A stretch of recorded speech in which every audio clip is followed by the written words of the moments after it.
நான் மணிகண்டன். நான் ஒரே ஒரு விஷயத்த சொல்லணுங்க. இந்த மினரல் மிக்சர் இருக்குது இல்லையா? ஸோ மினரல் மிக்சர் நம்மக்கிட்ட நான் இந்த மாட்டுக்கு பார்த்தீங்க அப்படின்னா, நான் கன்று போட்டோன்னே 10 லிட்டரு கால்சியம் டானிக்கு ப்ளஸ் வந்து மினரல் மிக்சர் கொடுத்துக்கிட்டு இருந்தோம். ஸோ மினரல் மிக்சர் கொடுத்துட்டு கால்சியம் டானிக் கொடுத்து பச்சை தீனி போடும்போது பால் மில்க் ஈல்டு நல்லா இருந்துச்சு. ஸோ நம்மக்கிட்ட பச்சை தீனியும் இல்லை. இப்போ கரண்ட் சிச்சுவேஷன் பச்சை தீனி இப்போ இல்லை, விலைக்கு வாங்கினது தீர்ந்துருச்சு. ஸோ வரத்தட்ட வைக்கோல் மட்டும்தான். நான் என்ன பண்ணிட்டேன், கால்சியம் டானிக்கும் போன மாதம் நிப்பாட்டிட்டேன், மினரல் மிக்சரும் நிப்பாட்டிட்டேன். பட்ஜெட் பிரச்சனையால் நான் ரெண்டுமே வாங்காமல் நிப்பாட்டினேன். வாங்காமல் நிப்பாட்டினால என்ன பிரச்சனை வந்துச்சு அப்படின்னா, பச்சையும் இல்லை, வரத்தட்ட வைக்கோல். நம்ம வந்து அடர் தீவனம், குச்சி தீவனம், கடலை புண்ணாக்கு இது மாதிரிலாம் கொடுத்துட்டு தான் இருக்கோம். பட் இருந்தாலுமே அது நம்ம கால்சியமும் கொடுக்காம மினரல் மிக்சரும் கொடுக்காம இருந்ததுனால சடனாக பால் ட்ராப் ஆகி விட்டது. இதில் என்ன கொடுமைன்னா, மாடும் சடம் இல்லை. மாடு இப்போ மறுபடியும் நம்ம ஏஐ பண்ணியிருக்கோம். அதனால் நான் நிறைய பேர் இந்த விஷயத்த நிறைய பேர் அக்ரி பண்ணுவீங்கன்னு நினைக்கிறேன்.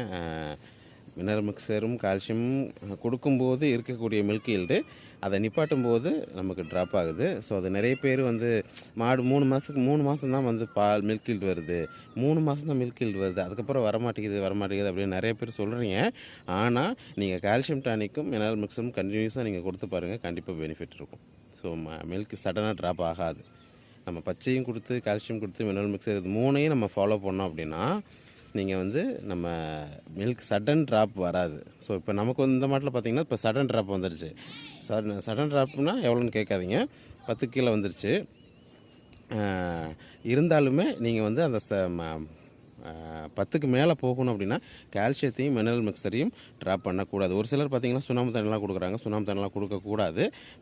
கால்சியம் டானிக்காக தான் வாங்கி ஊற்றணும். 900 ரூபாய் 1000 ரூபா போட்டு நம்ம வாங்கி தான் ஊற்றணும். ஏன் ஊற்றக்கூடாது அப்படின்னா, நான் ஆல்ரெடி அதுக்கு நான் வீடியோ போட்டிருக்கேன்.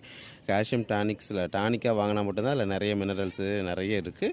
ஸோ அந்த கால்சியம் அப்சர்வேஷனுக்கு பாஸ்பரஸ் வேணும். ஸோ அந்த பாஸ்பரஸ் பார்த்திங்க அப்படின்னா கால்சியம் டானிக்கில் மட்டும்தான் இருக்குது, சுண்ணாம்பு தண்ணியில் கிடையாது. சுண்ணாம்பு தண்ணியை நீங்கள் கொடுத்தீங்க அப்படின்னா இப்போ எலும்பில் அங்கங்கே முட்டியில் வீங்கிக்கும். ஸோ மாடு வந்து பார்த்திங்கன்னா இப்போ ஒரு 7-8 ஈத்து போடுற மாடு 4 ஈத்து 5 ஈத்து அது மாதிரி தான் போடும். ஸோ கால்சியம் டெஃபிஷியன்சி வந்துடும். ஸோ கால்சியம் டானிக்காக தான் வாங்கி ஊற்றணும், மினரல் மிக்சர் தான் போடணும்.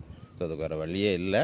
நிறைய சேனல்ஸில் நிறைய நான் பார்த்துருக்கேன். நிறைய கால்சியம் டானிக் 5 ரூபா இருக்கும்போது எதுக்கு நமக்கு 1000 ரூபா அப்படின்ற மாதிரிலாம் நிறையா சொல்லியிருக்காங்க. ஸோ நெவர், அதை வந்து நம்ம வந்து ஏற்றுக்கவே கூடாது. கால்சியம் டானிக்காக தான் ஊற்றணும்.